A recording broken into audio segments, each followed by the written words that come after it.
Millennial and Gen Zs, this is Andrea Bobkowicz, and I have a rule of thumb for you on RSPs and tax-free savings accounts.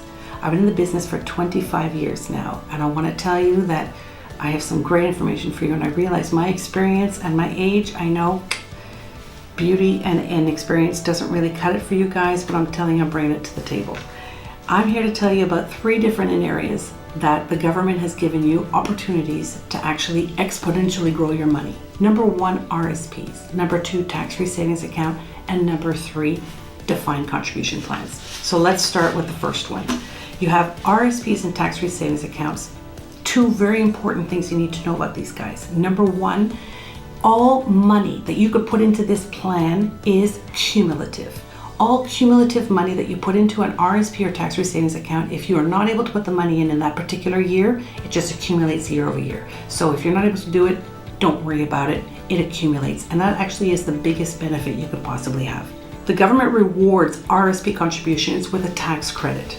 So every dollar you put in, they're able to give you back your marginal tax rate. Bottom line is, every dollar in, you get your tax money back. This is a big advantage for you guys, but I'm not actually recommending you do that, particularly at this point in your career. Tax-free savings account are different. You could put money into the tax-free savings account, only $5,500 a year, 18 years and older, and it grows tax-free. RSP also grows tax-free, but in the tax-free savings account, you don't get the tax credit.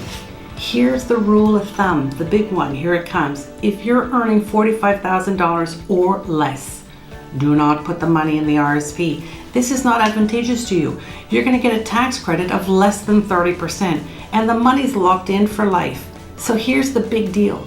In an RSP, the money going in is tax deferral. Tax deferral just means you're paying money at the back end. In a tax-free savings account, money going in, no tax going out. So this is money that can grow tax-free for you at any time. So money in, money out, tax-free the entire time. RSP, because you get the tax credit going in, you get tax going out. So that tax credit has to be really meaty and worth your while. When you earn above $45,000, even $90,000, remember I told you earlier, all those cumulative earnings that have been accumulating all that time, that's when you want to put money into your RSP. If you've accumulated a lot in your tax-free savings account, you can actually transfer that as a lump sum into your RSP and get a nice tax credit. You should know something about tax-free savings account. Little special sauce. If you take that money out of your tax-free savings account and roll it into your RSP, as I suggested, get a nice tax credit back, you can actually replenish your tax-free savings account in the next tax year. It's a really flexible system. So I highly encourage you to do that. So for example, let's say for the last 3 years, you've been putting money into your tax-free savings account, $16,500.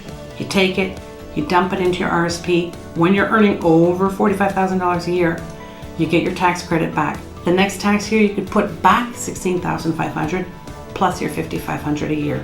So the tax-free is very flexible and you can use it to your advantage. Oh, here's another good one.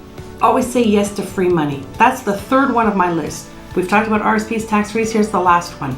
Defined contribution plan. If you work for a company and they're offering you a defined contribution plan, very often it's an incentive to give you free money. Always say yes. So I'm telling you no to RSPs. In this case, I say yes. So basically the company says you put 5% in the plan, they'll match it by 50%, they'll give you 2.5%. Say yes.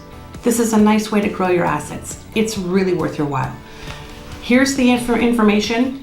RSP maximum limit is 18%. Tax-free savings account limit is $5,500. This is for 18 and over. In the end, what I want to tell you is there is one final thing you can do to take money out tax-free from your RSP, and this is for you young millennials and Gen Zs, is you can buy your home. There is a first-time home buyers plan that exists out there, $25,000 you could take out of your RSP. Call me, find me. Look on Google, Andrea Bobkowicz. Hope you enjoyed it and tune in again for more strategies to keep you wealthy.